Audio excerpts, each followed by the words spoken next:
ગીર સોમનાથ જિલ્લામાં પાકમાં થયેલા નુકસાનીના સર્વે અંગે માહિતી સામે આવી છે। હવે આવનારા સમયમાં સર્વે કરવામાં આવશે।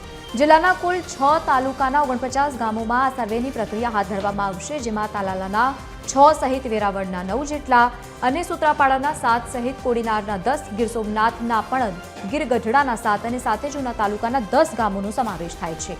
આ સર્વે માટે 155 થી વધુ ગ્રામ સેવકો અને સાથે જ વીસીસીની ટીમ સ્થળ ઉપર પહોંચી કામગીરી કરશે। સર્વેની સમગ્ર પ્રક્રિયા કૃષિ પ્રગતિ એપ્લિકેશન દ્વારા ઓનલાઈન ડિજિટલ રીતે કરવામાં આવશે।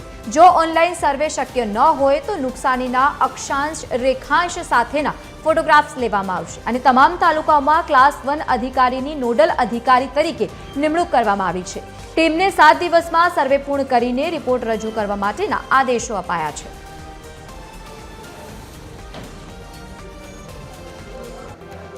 તો આવનારા સમયમાં જ રીતે આ પ્રક્રિયા હાથ ધરવામાં આવશે, કારણ કે ખેડૂતો છેલ્લા ઘણા સમયથી રજૂઆત કરી રહ્યા છે કે સર્વેની પ્રક્રિયા હાથ ધરવામાં આવે। આ તમામ પ્રક્રિયા હવે આવનારા સમયમાં જોવા મળશે। અલગ અલગ ગામડાઓમાં પ્રક્રિયા હાથ ધરવામાં આવશે। ગીર સોમનાથમાં માવઠાથી થયેલા નુકસાનીને લઈને હવે સર્વેની પ્રક્રિયા હાથ ધરાશે, જેમાં જિલ્લાભરમાં અલગ અલગ તાલુકાઓમાં અને ગામડાઓમાં જઈને તપાસ કામ કરવામાં આવશે। 49 જેટલા ગામો છે જ્યાં સર્વેની પ્રક્રિયા કરવામાં આવશે।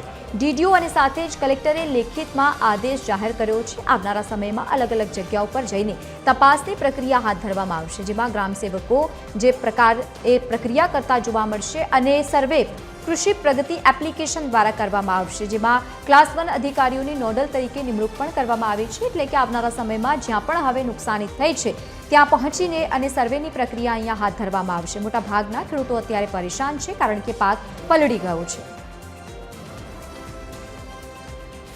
વધુ માહિતી સાથે સંવાદદાતા મહેશ ડોડિયા આપણી સાથે લાઈવ જોડાયા છે। મહેશ, કેવા પ્રકારની માહિતી, કારણ કે એક તરફ ખેડૂતોને નુકસાની થઈ છે, બીજી તરફ સર્વેની પ્રક્રિયા પણ કરવામાં આવશે, કેવા પ્રકારની આ પ્રક્રિયા હશે?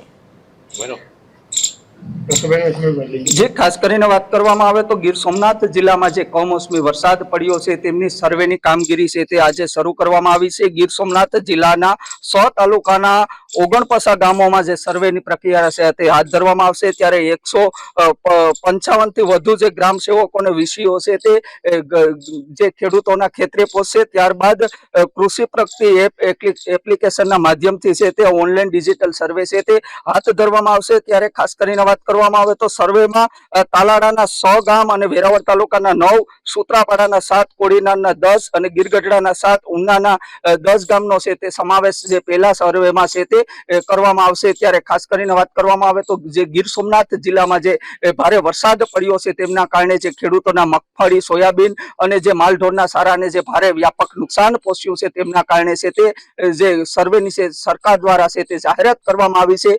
ત્યારે જે આજથી જે તમામ તાલુકાઓમાં છે તે સર્વેની પ્રક્રિયા છે તે હાથ ધરવામાં આવશે। જે આપણી સાથે જે ખેડૂતો જોડાયા છે તેમની સાથે પણ વાત કરશું। શું કહેશો, કેવું નુકસાન છે અને આજથી જે સર્વે છે તે હાથ ધરવામાં આવ્યું છે?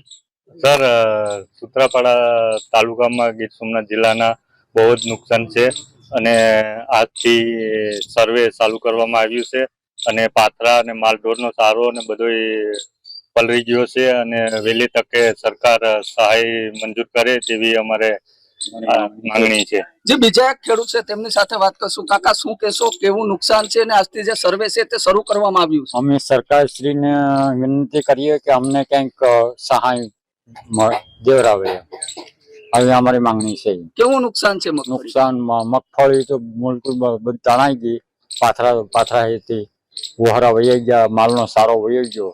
અટણ અમારા હાથમાં કોઈ વસ્તુ નથી એમ માનું તો હાલે। જે ખાસ કરીને વાત કરવામાં આવે તો ગીર સોમનાથ જિલ્લામાં આજથી જે સર્વેની ટીમો છે તે નીકળશે અને જે ખેતરો છે ખેડૂતોના તેમાં જે માલઢોરના સારાથી લઈને જે મગફળીના પાથરાઓ જે પલળ્યા છે તેમનું સર્વે છે તે હાથ ધરવામાં આવશે। જી બિલકુલ મહેશ, આભાર સમગ્ર માહિતી સાથે જોડાવા બદલ। તો સર્વેની પ્રક્રિયા જે રીતે કરવામાં આવી રહી છે અને એકવાર આ પ્રક્રિયા પૂર્ણ થઈ જાય ત્યારબાદ ખેડૂતોને આર્થિક રીતે મદદ કરાશે।